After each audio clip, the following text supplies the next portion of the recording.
আর রহমান, তারপর আর আসে না, তো রুকুতে চলে যাবে, এক আয়াত দিয়ে হবে। আল্লাহ বলছেন তুমি পড়ো কোরআন মাজিদ থেকে যা সহজ হয়। তা আমার সহজ হয়েছে আর রহমান, আর নাই, তা আমি রুকুতে চলে যাব। আপনাকে এত কঠিন করতে বললো কে? ও তো হুজুর বলেছে যে ছি ছি ছি ছি, হামজার জায়গাতে আইন করেছে, এর পিছনে নামাজ হবে না। হুজুর জীবনে কোনোদিন শরীয়ত মেপে দেখেনি আসলে ঘটনা কি। উমর রাদিয়াল্লাহু তাআলা এক লোকের গলায় গামছা পেঁচে টেনে ধরে নিয়েছে রাসূলের কাছে। আল্লাহ রাসূল যেভাবে কোরআন মাজিদ পড়িয়েছেন তার উল্টা পড়ছে। তখন আল্লাহ রাসূল বলছেন ওকে আগে ছাড়ো তো, এভাবে ধরে নিয়ে ওকে আগে ছেড়ে দাও। ছেড়ে যখন দিয়েছেন, পড়ো পড়ো তো কোরআন মাজিদ, তো পড়েছে। উমর তুমি পড়ো তো, উমর পড়লেন রাদিয়াল্লাহু তাআলা। তখন আল্লাহ রাসূল বলছেন এটাও অবতীর্ণ হয়েছে, এটাও অবতীর্ণ হয়েছে। কোরআন মাজিদ অবতীর্ণ হয়েছে 7 লোগাতে।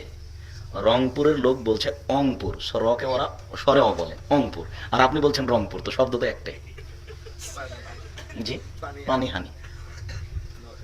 সেই কোরআন যাদের উপরে নাযিল হয়েছে তারাও তো মানুষ না, তারা পশু, তো তারা তাদের ভাষাতে ধরে নিয়েছে কোরআনটা এরকম।